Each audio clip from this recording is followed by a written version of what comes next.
Jadi bahan baku yang ada di kita tuh hari ini itu hanya itu aja yang kita perlukan untuk membangun eh, kedudukan dan nilai di mata manusia yang lain agar kemudian menjadi mitra muamalah mau yang sejajar mau yang di atas ya. Tapi kalau hari ini kita nggak bisa mengaktifasi karunia Allah yang ada di diri kita, selamanya dalam konstelasi muamalah pun akan berada di piramida paling bawah. A'udzubillahi minasyaitonirrajim. Bismillahirrahmanirrahim. Wala haula wala quwata illa billahil Alhamdulillahirabbil alamin. Wassalatu wassalamu ala asrofil anbiya'i wal mursalin wa ala alihi wa sahbihi ajmain. Rabbi shrah li sadri wa yassir li amri wahlul 'uqdatam min lisani yafqahu qawli waj'alni waziran min ahli. Assalamualaikum warahmatullahi wabarakatuh. Baik, sahabat sekalian, insya Allah judul pagi ini terkait dengan mengalirkan produk diri ya. Tapi kita mengambil pengajarannya ya sesuai dengan ayat-ayat yang tergelar saja. Jadi kita buka dengan sebuah hadis riwayat Imam Al-Bukhari. Rasulullah Shallallahu Alaihi Wasallam bersabda, ketika aku tertidur, aku diberi gelas susu, lantas aku minum, sehingga kulihat sungai keluar dari kuku-kukuku. Kemudian kelebihannya aku berikan kepada Umar. Para sahabat bertanya, lantas bagaimana Anda takwilkan, ya Rasulullah? Nabi menjawab, itulah ilmu.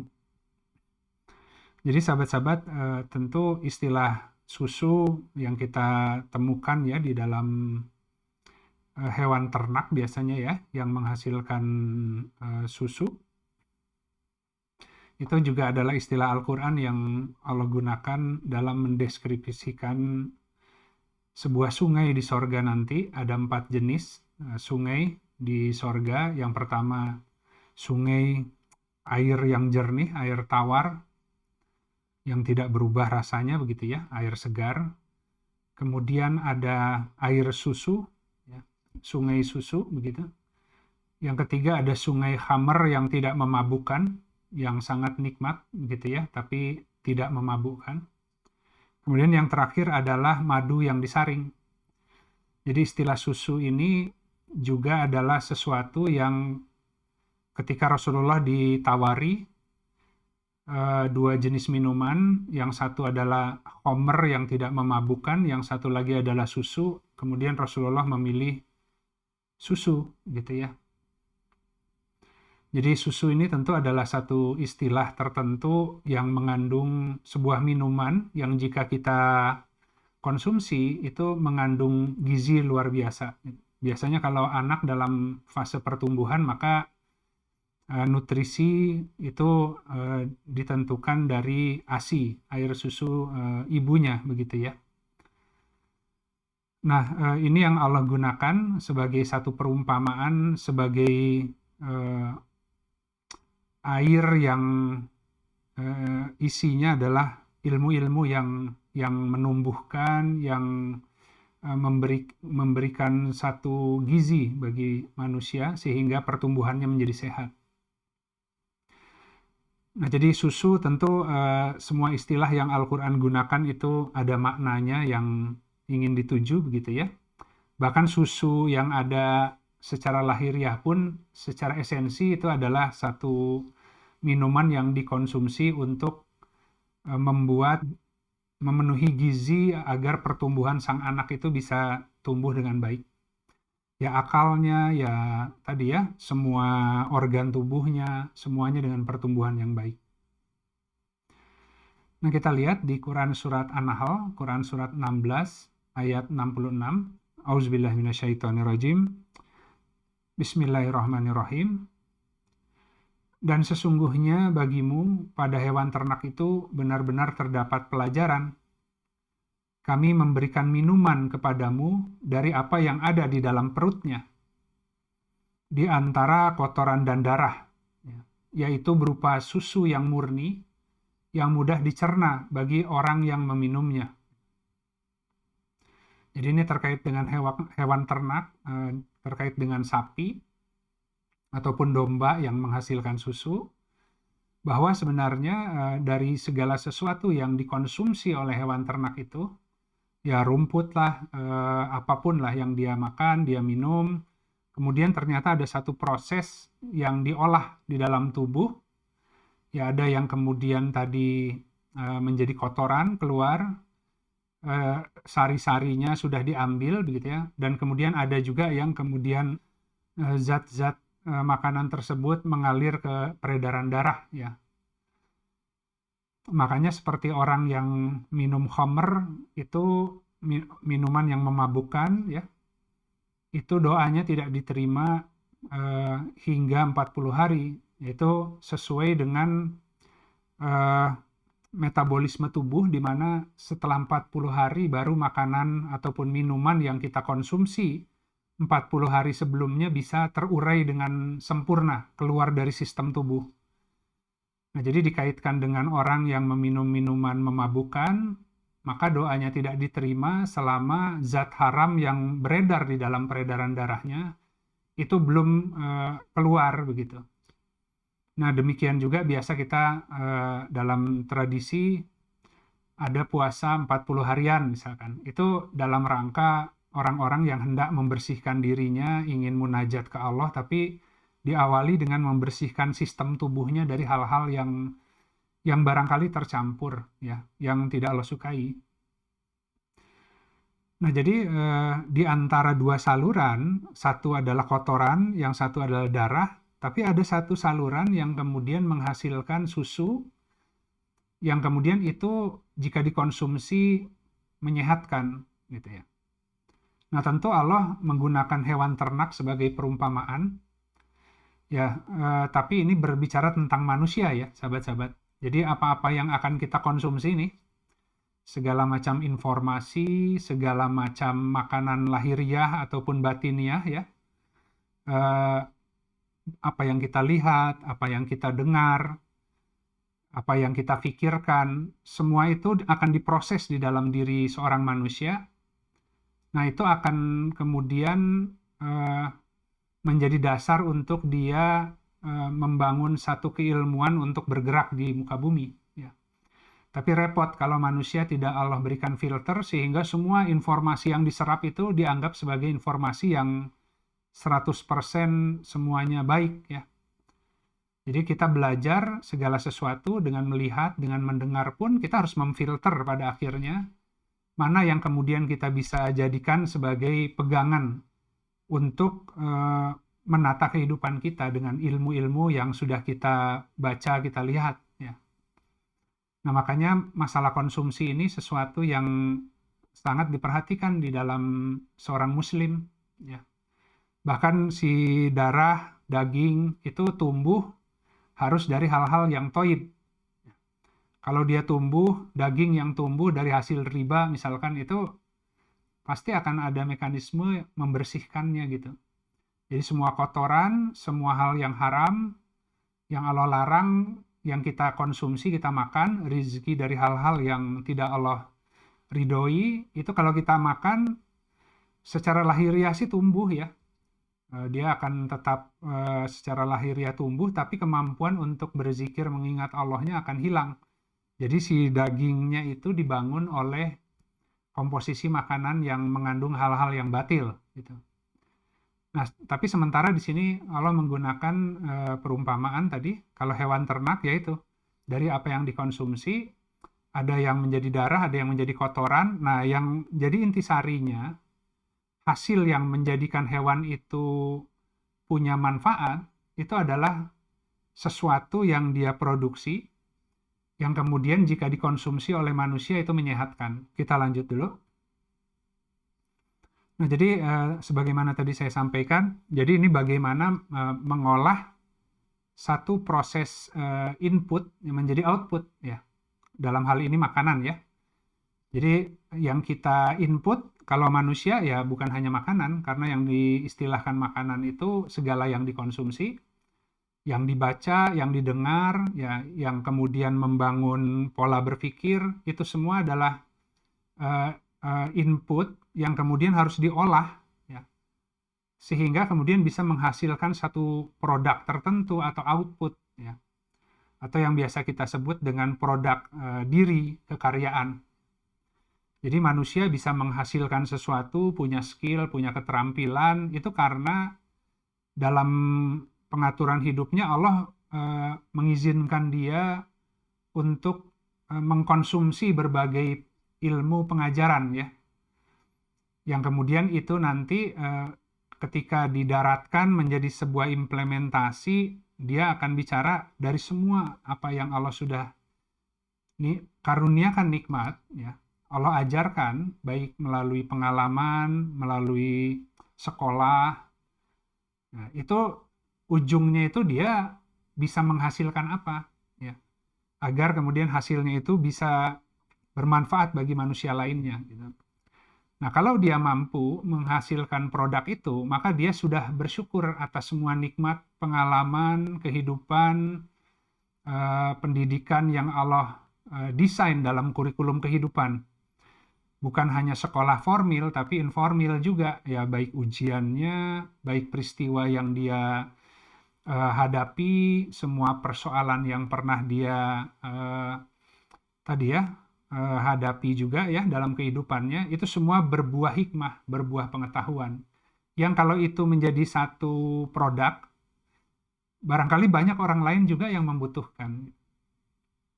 Jadi sederhananya, ini adalah sebuah proses merubah semua hal yang kita konsumsi, kita input, ya, dari bahan baku kehidupan menjadi sebuah ilmu. Yang sebenarnya itu bentuk menginternalisasi Al-Quran, ya. Jadi kan kehidupan ini, semua yang kita rasakan, semua kita alami, semua yang kita bisa mengaksesnya, itu kan semua Allah yang atur. Tapi kita tidak memahami bahwa bahan baku kurikulum kehidupan itu adalah ayat-ayat Allah, gitu. Kita bisa membaca si polanya kalau kita membaca Al-Quran. Kalau nggak baca Al-Quran, kehidupan tuh jadi nggak termaknai, ya. Padahal waktu kecil takdirnya begini, kondisi orang tuanya begini, ya. Ketika tumbuh mengalami hal-hal tertentu, ada yang enak, ada yang tidak enak, kemudian dimudahkan dalam tadi menjalani kehidupan dalam satu pola tertentu, tapi juga tidak dimudahkan untuk pola-pola yang lain. Nah, itu kalau seandainya orang baca Al-Quran, orang akan mulai melihat bahwa semua yang Allah ciptakan tidak ada yang sia-sia. Nah, kalau orang tidak punya pemahaman tentang kehidupan, orang akan memimpikan, menginginkan mungkin kehidupan orang lain yang dia anggap itu lebih beruntung dari dia. Padahal sebenarnya istilah beruntung pun ada di Al-Quran, ya. Siapa mereka orang-orang yang beruntung? Yaitu Al-Quran juga menjelaskan, gitu. Jadi harus pakai definisi Al-Quran. Nah, jadi tadi kita merubah semua bahan baku yang Allah berikan dalam kehidupan ini, mana yang menjadi ilmu, yang hak, ya, yang kemudian dengan ilmu itu kita akan menghasilkan satu produk bermanfaat bagi orang lain.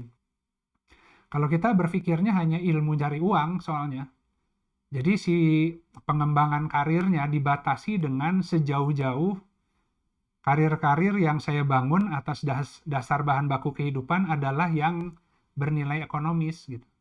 Karena kita menggunakan rumusnya hanya yaitu tadi, dunia. Padahal Allah juga menggunakan barang siapa yang beramal soleh, sementara ya dalam keadaan beriman, laki-laki ataupun perempuan, maka kami akan memberikan kepadanya hayatan thayyibah, ya. Jadi jangan terlalu membangun produk keahlian berdasarkan hanya mainstream, ya, kebutuhan pasar dalam rangka untuk nilai ekonomis, gitu. Seringkali bahan baku kita kalau kita olah dengan terus bertanya ke Allah dan berkembang menjadi satu produk, itu bisa menjadi satu inovasi produk baru yang bahkan belum ada komparasi dan tandingannya di dunia ini. Dan masyarakat pun belum ngerti, ya, ada produk seperti itu. Dia tahu ada kebutuhan, tapi kemudian dia baru ngerti ketika dia melihat, oh ada ya yang memberikan jasa, produk, pengetahuan, pengajaran seperti itu misalkan. Ya otomatis orang kemudian akan datang berbondong-bondong karena ini produk yang unik, yang belum ada di pasaran gitu ya. Nah cuman karena kita tadi membangun produk diri itu terlalu fokus kepada market barangkali, sehingga dalam membangunnya kurang mensyukuri semua bahan baku yang sudah Allah sediakan. Nah kemudian kita lanjut di masih Quran An-Nahl ya. Baik, jadi di Quran Surat An-Nahl kita lanjut ayat 68 dan 69 ya. Jadi ini nggak berurutan ya, tadi dari 66 masuk ke 68, 69. Kalau teman-teman mau baca dilengkapi 66, 67, 68, 69 dan seterusnya. Jadi ini saya hanya ambil poin-poin aja. Jadi merangkai satu kajian berdasarkan ayat gitu ya. Nah, kita mohon ke Allah semoga ada sesuatu yang kita bisa ambil.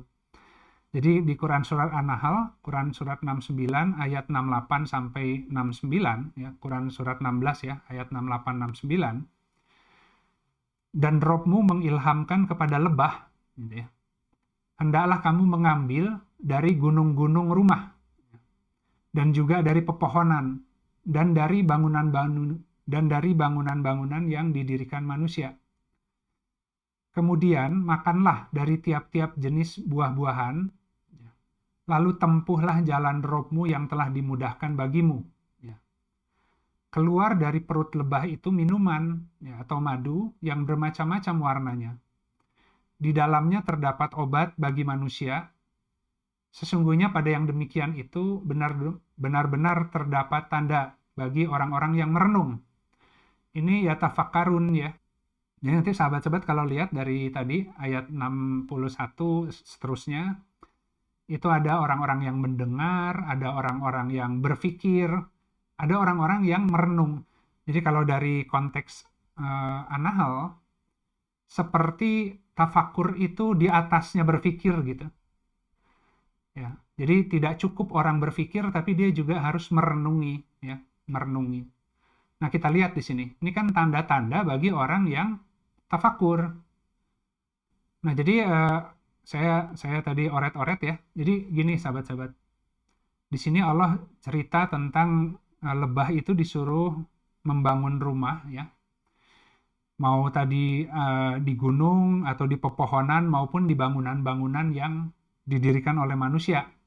Tapi kalau kita lihat ya, gunung itu kan pada dasarnya batu ya. Jadi kalau orang mau ngebangun rumah pun hari ini di zaman modern ya pasir dan batu gitu kan. Itu semua dari satu gunung, satu bukit yang ditambang kemudian menjadi pertambangan pasir dan batu. Artinya gunung itu juga adalah komponen bahan baku untuk mendirikan rumah gitu. Dan juga kalau kita lihat pepohonan sama. Jadi kalau di rumah kita ini ya ada komponen batunya, ada komponen kayunya, ada kusen, pintu, jendela dan sebagainya, atap biasanya masih menggunakan kayu rangka-rangkanya begitu ya. Atau kalau teknologi hari ini menggunakan baja dan sebagainya lah. Tapi prinsipnya yang namanya gunung itu terdiri dari batu dan pohon, itu adalah komponen-komponen yang kita pakai untuk mendirikan satu bangunan rumah gitu. Jadi kita mengolah dari material yang ada ya, dari batu, kayu, pasir dan lain sebagainya, marmer. Itu semua sama lah ya, tapi kemudian ada produk-produk turunan dari batu, jenis-jenisnya dengan teknologi tertentu ya, itu kemudian menjadi sekian material yang ada hari ini. Tapi kemudian kita membangun rumah di situ. Nah, tapi menarik bahwa ini sebenarnya bicara bangunan ya. Kalau lebah itu memang dia bisa membangun sarang ya, mau di gunung, mau di hutan, mau di bangunan-bangunan di kota lah begitu. Nah, tapi ini dalam konteks manusia, manusia itu kalau gunung itu sebenarnya di Al-Quran diibaratkan dengan akal, diibaratkan dengan pengetahuan gitu ya, yang mengokohkan. Makanya kami tancapkan gunung ke bumi agar kemudian bumi itu tidak goncang. Ya, jadi tapi kita lihat di Al-Quran juga orang-orang yang mendirikan bangunannya ya di atas sesuatu yang batil, maka Allah akan merubuhkan bangunan itu dari fondasinya katanya. Ya, jadi kalau misalkan teman-teman bangun rumah kelihatan bagus, kokoh, tapi kita nggak bisa lihat fondasinya. Kalau fondasinya rapuh dan salah, ya membangunnya, rumah itu akan runtuh tiba-tiba, ya meskipun kelihatannya seperti rumah yang lain, tapi kalau ada gagal fondasi, itu akan runtuh dan si atapnya itu yang akan menghantam si penghuninya gitu. Jadi ketika Allah menghancurkan satu bangunan yang didirikan atas prinsip-prinsip yang tidak hak, ilmu-ilmu yang salah, ini seorang mukmin pasti akan dihancurkan berulang kali ya. Ketika dia membangun kehidupannya dengan menggunakan bahan baku tidak sesuai yang Allah sediakan bagi dia. Karena segala sesuatu ada pasangan.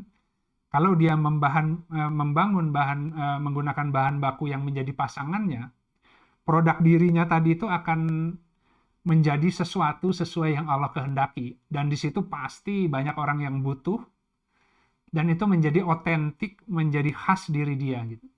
Tapi memang tidak mudah ya, karena kita seringkali melihat kisah hidup orang lain, kisah sukses orang lain, sehingga kemudian kita membangun dengan menggunakan sesuatu yang bukan milik kita gitu ya. Karena kita mengidam-idamkan takdir seperti orang lain. Makanya di-reset terus oleh Allah, dirombak terus gitu. Nah, jadi kalau atap itu dari kayu tadi, pondasi itu dari batu, ya sesuatu yang kokoh seperti gunung ya. Nah, dinding adalah sesuatu yang kita bangun. Jadi biasanya orang kalau sudah bicara apa namanya? Fasad ya, itu udah bicara dinding. Mau model apa, jendelanya seperti apa, apakah modelnya tradisional, modern, model Eropa, stylenya macam-macam gitu ya. Dengan permainan bidang dinding, bukaan, warna cat, pemilihan material di bidang-bidang tadi ya, yang menghiasi dinding itu menjadi sebuah hiasan gitu. Karakter itu biasanya atap gitu ya. Juga untuk topi melindungi rumah dari apa namanya tadi berbagai elemen alam gitu ya. Tapi kalau pondasinya nggak kuat, maka dia akan gagal struktur, akan runtuh, atapnya itu akan ambruk, berikut semua dindingnya ya. Gitu. Nah, jadi di sini apa yang bisa kita ambil dari ayat ini, Allah itu tentu tadi menyuruh manusia untuk membangun komponen konstruksi dirinya, rumahnya, menggunakan kondisi dia hari ini, gitu ya. Sesuai bahan baku yang Allah sediakan buat dia hari ini. Kalau nggak punya modal, mau usaha, jangan bicara modal. Ya. Modal akan datang belakangan melalui muamalah kerjasama dengan orang lain, asal jelas produk yang mau dibangun apa dan apakah dibutuhkan tidak oleh orang lain. Sehingga kemudian si rencana bisnisnya menjadi layak ya untuk didanai, katakan begitu. Dan orangnya memang menguasai dan ahli ketika akan menghadirkan produk dan jasa itu ke pasar.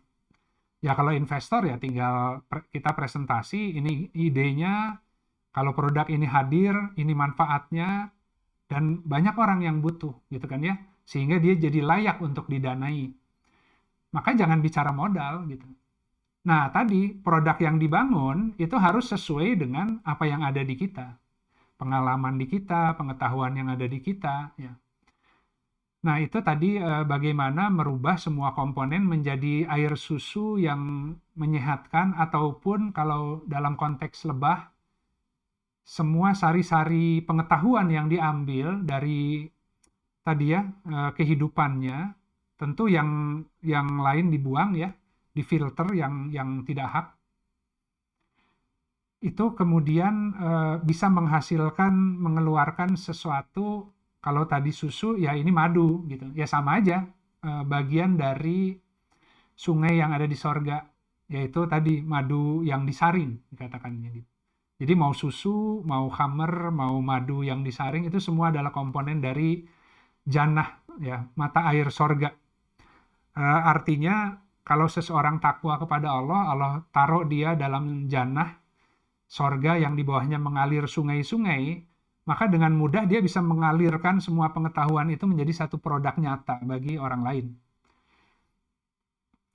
Nah, jadi ini kuncinya adalah produk itu harus menjadi sesuatu yang memang eh, tadi manfaatnya diperlukan, dan itu pasti kalau manfaatnya diperlukan karunia Allah, tapi karunia Allah yang ditaruh di dalam diri seseorang, ya terlepas kepada orang itu mampu atau tidak kemudian mengaktifasi bahan baku yang Allah kasih untuk mengeluarkan karunia yang Allah sudah kasih. Tapi biasanya orang yang kufur, dia lebih fokus dengan ya tadi melihat hal-hal yang negatif ya. Makanya kalau tidak dikasih sabar, tidak dikasih hikmah, orang memaknai kehidupannya jadi salah.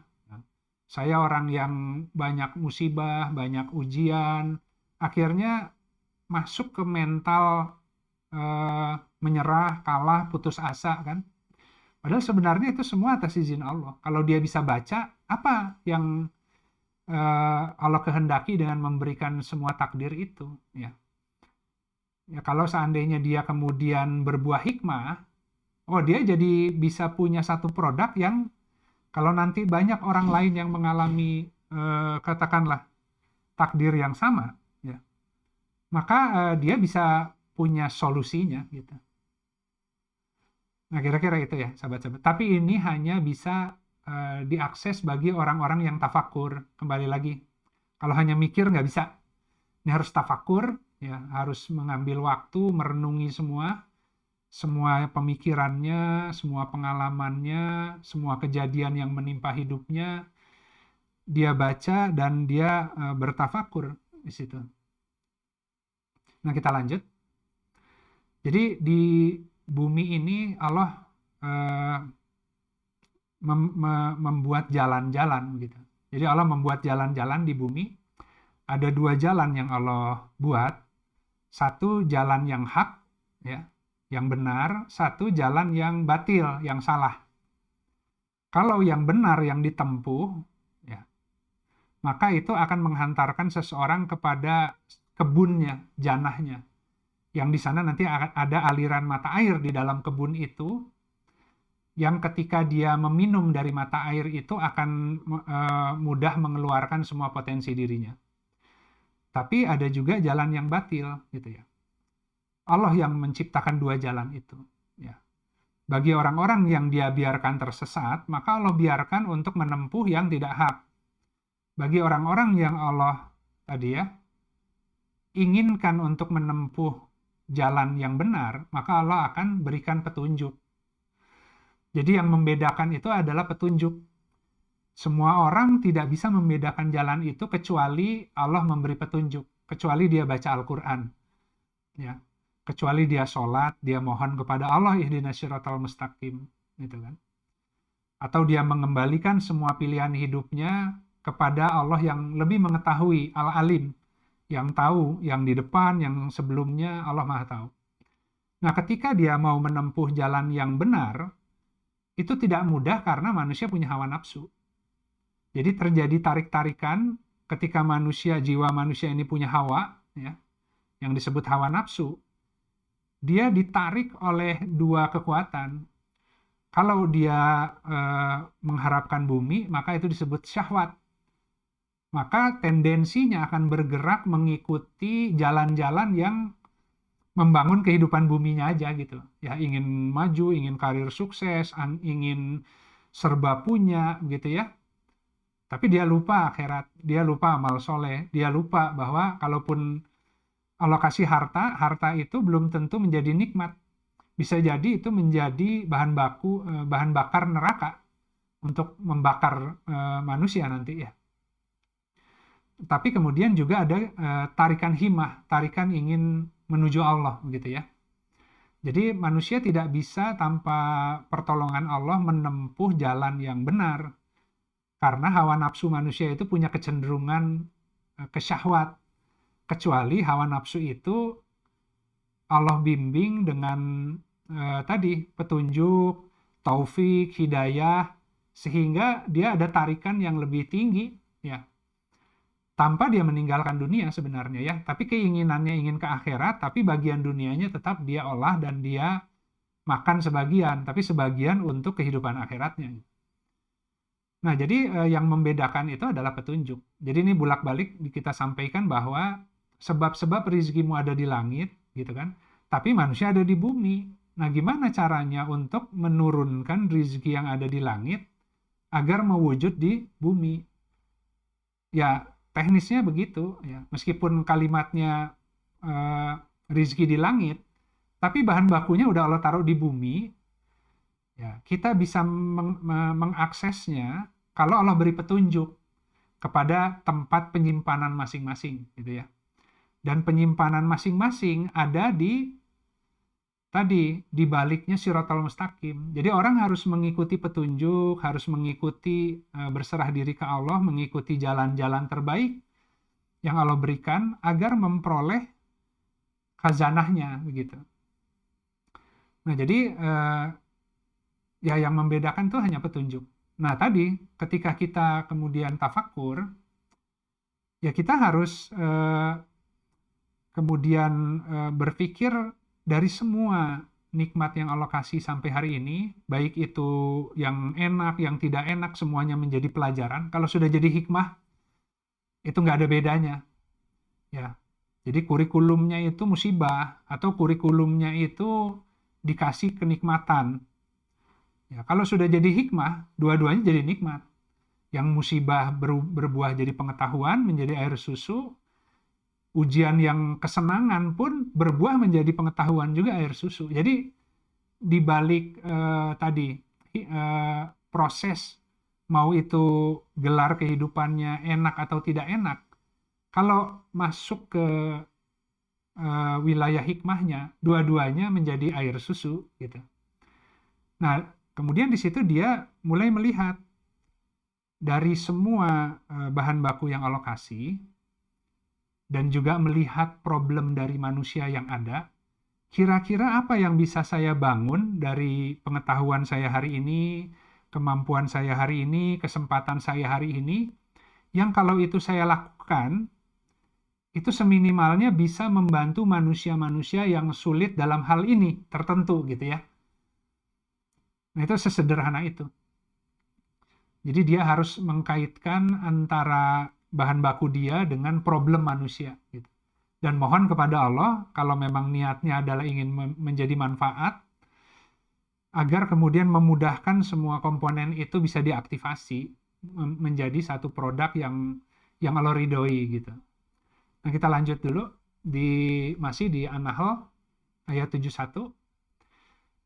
Dan Allah melebihkan sebagian kamu atas sebagian yang lain dalam hal rizki.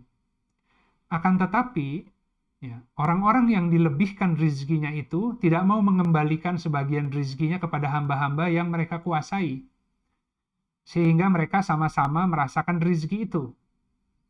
Apakah terhadap nikmat Allah mereka ingkar, ya, atau mereka mengingkari? Ya. Nah, jadi tentu setiap orang dikasih takdir yang berbeda, ya.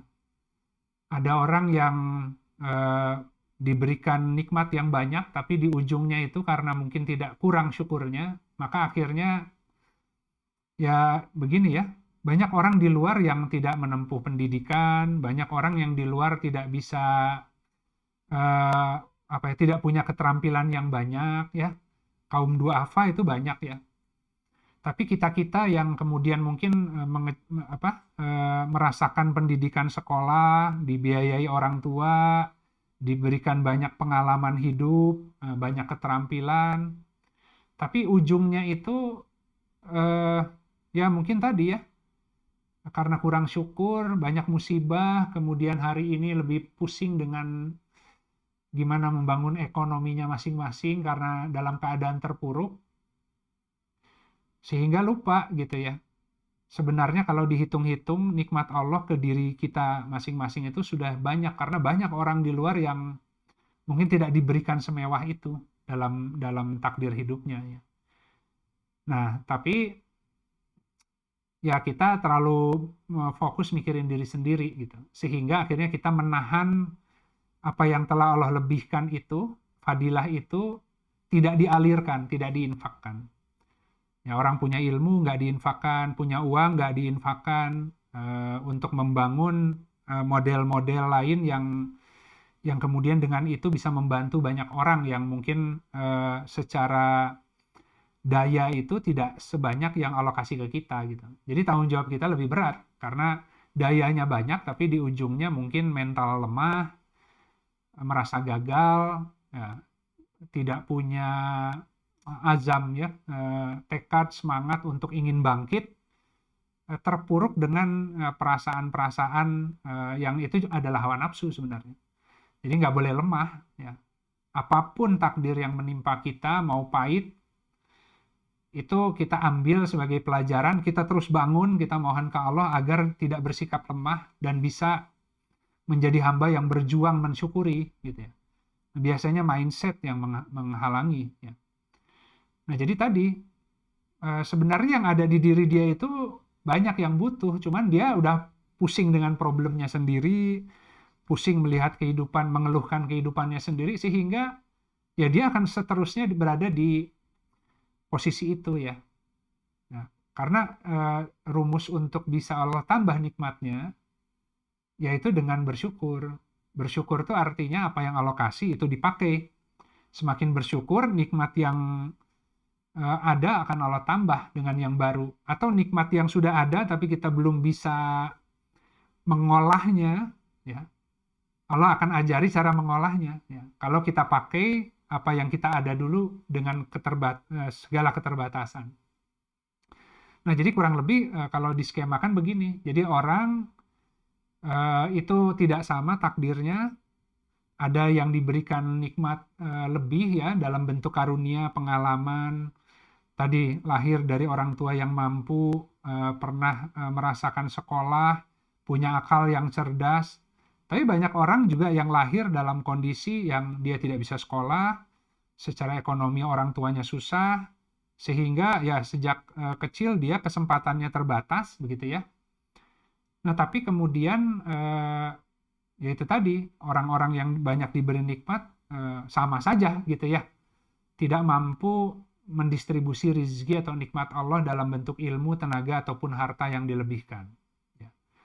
Nah, padahal kalau dia kemudian punya pemikiran yang baik, nah untuk mewujudkan menjadi satu produk yang punya nilai tambah, itu dia harus bekerja sama dengan banyak orang. Ya, baik yang tadi dilebihkan tenaga, ada orang yang dilebihkan uang, ya, ada orang yang dilebihkan keahlian dalam bidang tertentu. Itu semua kalau dia bangun menjadi produk kolektif, ya, itu akan menghasilkan sesuatu yang punya nilai lebih. Ya. Nah, makanya di situ kemudian dia menempuh jalan muamalah agar saling bertukar nikmat, sehingga kelebihan ilmunya itu juga, kelebihan hartanya bisa bersirkulasi dan dinikmati oleh orang lain. Karena semua yang menghasilkan produk itu akan memperoleh nilai tambah ekonomi bagi kehidupannya masing-masing, selain pengalaman, ya, dan juga mungkin tadi semua jadi punya kesempatan. Nah, kita lanjut di ayat 75-nya. Allah membuat satu perumpamaan, yaitu seorang budak yang dimiliki oleh orang lain, yang tidak memiliki kuasa sedikit pun atas apapun sesuatu, ya, dan orang yang kami beri rizki yang baik dari sisi kami. Kemudian ia berbelanja dari rizki itu secara sembunyi atau terang-terangan. Apakah mereka itu sama? Segala puji bagi Allah, akan tetapi kebanyakan dari mereka tidak mengetahui. Jadi beda ya antara orang yang tadi karena terpuruk, padahal nikmatnya sudah banyak, tapi terpuruk, akhirnya bergantung kepada manusia untuk menolong ya. Ada zakat nggak? Saya bantu dong, saya kondisinya terpuruk. Ada infak nggak? Bantu saya, begitu ya. Akhirnya itu tadi, dia seperti mengandalkan banyak hal selain Allah ya. Dia seakan-akan butuh dibantu oleh manusia lainnya agar bisa bangkit lagi gitu. Padahal sebenarnya Allah mengatakan ya nggak bisa begitu, harus ke Allah aja. Dia harus semangat, mohon ke Allah juga diberi kekuatan untuk kemudian memulai kembali kehidupannya dengan syukur di kondisi dia hari ini, agar kemudian mampu membangun, mengeluarkan semua karunia yang Allah sudah berikan kepada dia. Meskipun tadi pengalamannya banyak gagal, tapi di balik kegagalan itu tuh banyak karunia Allah yang dia pakai, tapi mungkin masih diajari cara pakainya. Masih banyak juga yang dipakai untuk tujuan-tujuan yang keliru, ya, atau juga tercampur dengan hal-hal yang tidak Allah sukai. Nah, dia tuh harus mentafakuri itu. Kemudian dia belajar dari kesalahannya, mana yang kira-kira sudah benar, Allah senangi, mana yang memang saya ditimpa banyak musibah karena ini hal-hal yang Allah tidak sukai. Nah, dia harus baca Al-Quran mau nggak mau. Ya, harus baca ketentuan Allah terhadap segala sesuatu. Nah, ya kemudian tadi beda dengan orang yang kemudian ya sudah, meskipun saya hari ini kondisi terpuruk, ya tapi saya sudah banyak Allah beri karunia. Nah, saya mulai lagi, saya tafakur, saya evaluasi diri, ya, saya melakukan refleksi, saya bangun lagi, sambil terus menerus mohon kepada Allah agar ditunjuki cara membangun konstruksi yang baru, ya, berdasarkan bahan baku yang dia punya.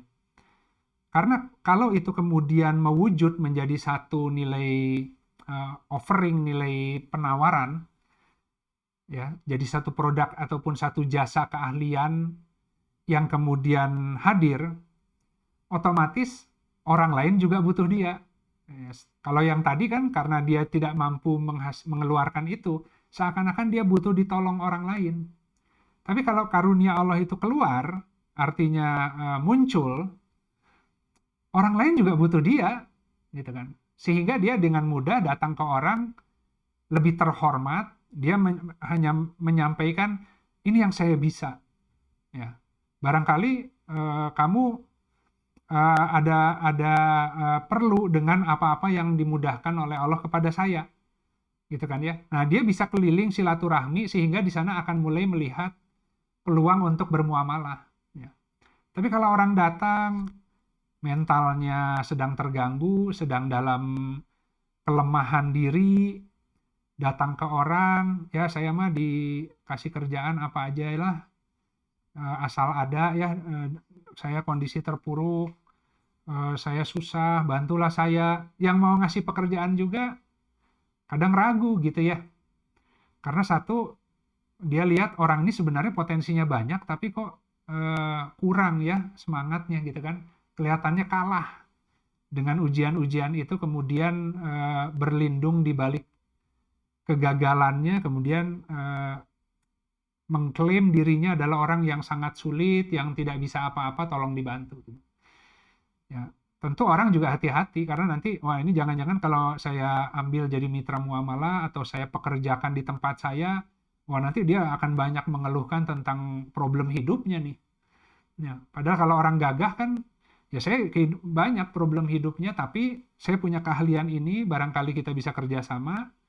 Ya, mau itu saya bekerja dengan kamu dalam satu keterampilan khusus, jika kamu memang perlu.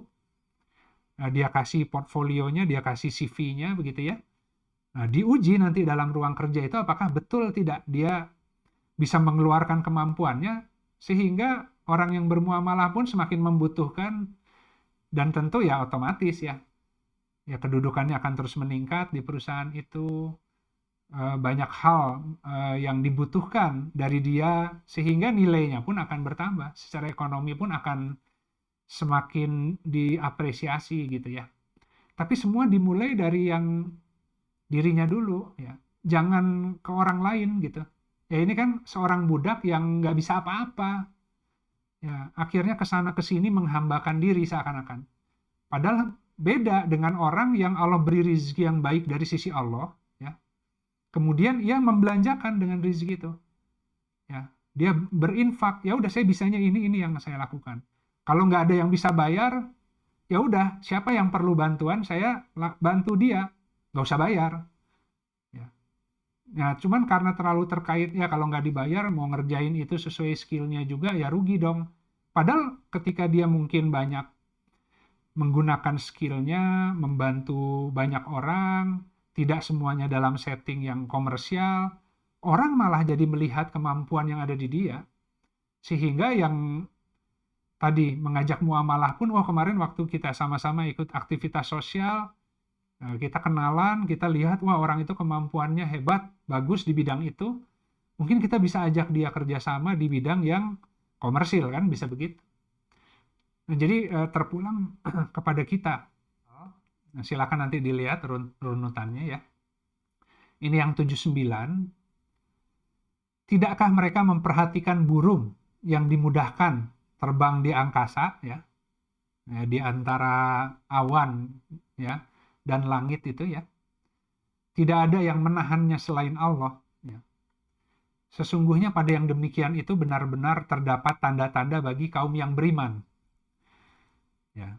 Wah, kalau ini beda lagi nih. Ini yang beriman, punya cahaya di hatinya ya. Ya kalau lihat burung, bisa nggak ngerti nggak apa itu maksudnya? Ya kalimatnya begini Allah itu. Apa mereka tidak memperhatikan burung yang mudah terbang di angkasa? Tidak ada yang menahannya selain Allah. Sesungguhnya pada yang demikian itu benar-benar terdapat tanda-tanda bagi kaum yang beriman. Jadi ayat-ayat ini hanya bisa dibaca oleh orang-orang yang beriman, gitu ya. Tentu kenapa harus bisa dibaca oleh orang beriman? Karena ini bicara tentang orang yang beriman. Ya, jadi kalau orang yang beriman, kita lihat nih di Quran surat An-Nur 24 ayat 41 dan 42. Jadi balik lagi sahabat-sahabat, di Al-Quran tuh banyak perumpamaan. Allah menggunakan kalimatnya, ada susu, ada lebah, ada laba-laba, ada burung. Ya, tapi kita juga harus melihat dalam konteks tertentu Allah sedang mengajari kita untuk memperhatikan makhluk-makhluk itu bukan dalam rangka belajar tentang burung, tapi belajar tentang tasbih kalau ini ya khususnya. Jadi kita lihat di An-Nur ayat 41 dan 42. Tidakkah kamu tahu bahwasanya Allah kepadanya bertasbih apa-apa yang ada di langit dan di bumi, dan juga burung ya dengan mengembangkan sayapnya. Jadi burung mengepakkan sayap itu cara bertasbihnya kepada Allah. Masing-masing telah mengetahui cara sholat dan tasbihnya. Dan Allah Maha mengetahui apa yang mereka kerjakan. Dan kepunyaan Allah lah kerajaan langit dan bumi. Dan kepada Allah lah semua akan dikembalikan. Jadi kalau kita lihat di sini, burung itu pandai bertasbih. Ya. Tapi caranya burung bertasbih ya dengan mengepakkan sayap. Ya. Kalau manusia tasbihnya gimana begitu kan ya? Tapi pada intinya, seluruh benda-benda di langit dan di bumi itu semua bertasbih kepada Allah, sahabat-sahabat. Nah, jadi segala sesuatu itu punya garis orbit, segala sesuatu punya natur bergeraknya. Ya, kalau yang namanya burung, namanya lebah itu Allah berikan wahyu atau ilham agar mereka bergerak sesuai dengan natur dirinya, fitrahnya gitu. Tapi manusia itu seringkali bergerak tidak sesuai fitrah ya. Makanya tadi kalau manusia mau bergerak sesuai fitrahnya, maka dia harus kembali kepada tuntunan Allah dalam Al-Quran, sehingga nanti dia bisa melihat mana jalan-jalan yang hak yang harus dia tempuh, yang kalau dia menempuh itu, dia akan memperoleh sorga, ya mau di buminya, mau di langitnya nanti. Semua akan diberikan pengetahuan yang mengalir, sehingga hidupnya menjadi mudah, dan semua bahan baku yang dia butuhkan akan Allah datangkan, karena yang lain itu bertasbih kepada Allah. Semua bahan baku pasangan kita untuk membangun kehidupan, yang namanya rizki, mau langit, mau bumi, ya, pasangan kita, ya, itu semuanya itu bertasbih. Ya. Hanya kita tidak bertasbih juga masalahnya. Kalau kita bertasbih sesuai dengan natur dirinya masing-masing, maka semua benda-benda tadi yang menjadi pasangan kita akan mudah bertemu dan kemudian menghasilkan sesuatu. Ya, karena semua sudah menjadi satu konstelasi ya. Jadi kalau tadi itu ada satu konstelasi benda-benda langit ataupun bumi digambar di bawah, semuanya berotasi, bergerak, yaitu mau kesempatan, mau orang, kita akan bekerja sama dengan orang tertentu di waktu tertentu. Ya, Allah bukakan kesempatan tertentu ketika kita punya keahlian tertentu. Itu semuanya harus pada timing yang tepat. Jadi kalau hari ini kesempatan dibuka tapi kemampuan nggak ada, berarti ada tasbih yang salah. Karena harusnya kalau kesempatan Allah buka, itu kemampuannya juga sudah Allah sediakan. Nah, kita harus, kalau kesempatan itu serahkan ke Allah. Yang kita mampu kuasai, kendalikan adalah kemampuan. Artinya, apakah kita sudah membangun kemampuan sesuai dengan bahan baku yang ada, agar kemudian nanti pada saatnya kesempatannya Allah yang hadirkan, pintu-pintunya itu Allah buka, gitu ya. Nah, tapi tadi karena kita kemudian ya mungkin dalam kondisi yang sedang down gitu ya, kurang semangat, kurang perjuangan, sehingga kemampuannya itu nggak berkembang gitu. Bahkan tema kehidupan itu banyak yang kita jadikan trauma malah. Alih-alih menjadi hikmah malah jadi trauma, nggak mau lagi seperti itu, padahal dia harus menempuh yang mirip-mirip dengan ilmu yang baru harusnya.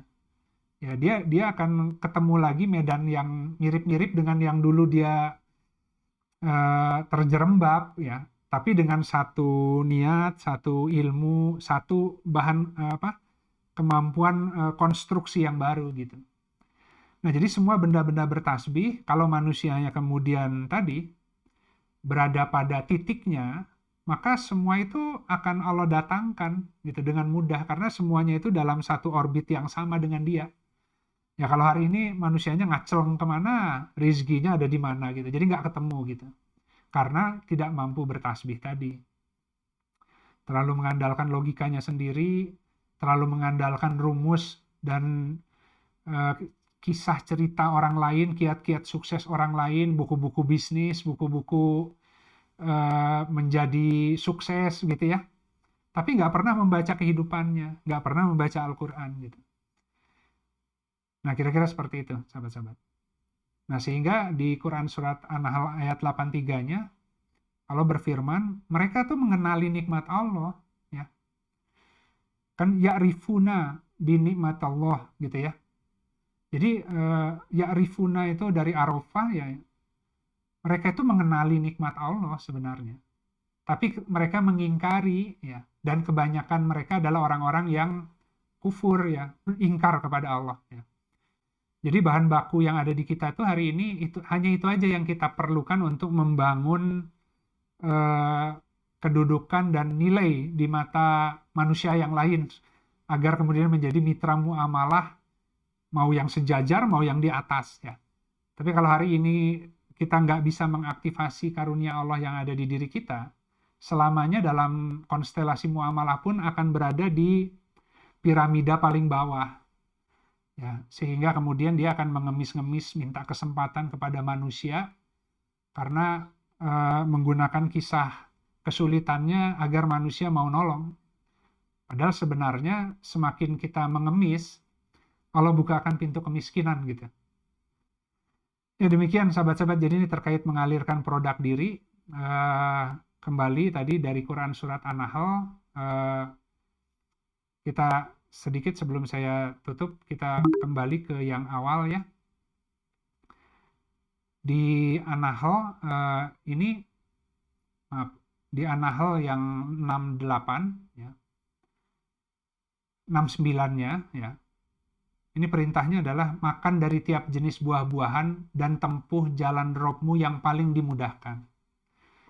Gitu. Jadi kalau kita punya konstruksi kehidupan hari ini dengan ilmu-ilmu yang kita sudah belajar, kita kalibrasi dengan Al-Quran, kita bangun satu modeling ya untuk kita bisa berusaha, untuk kita bisa bangkit lagi.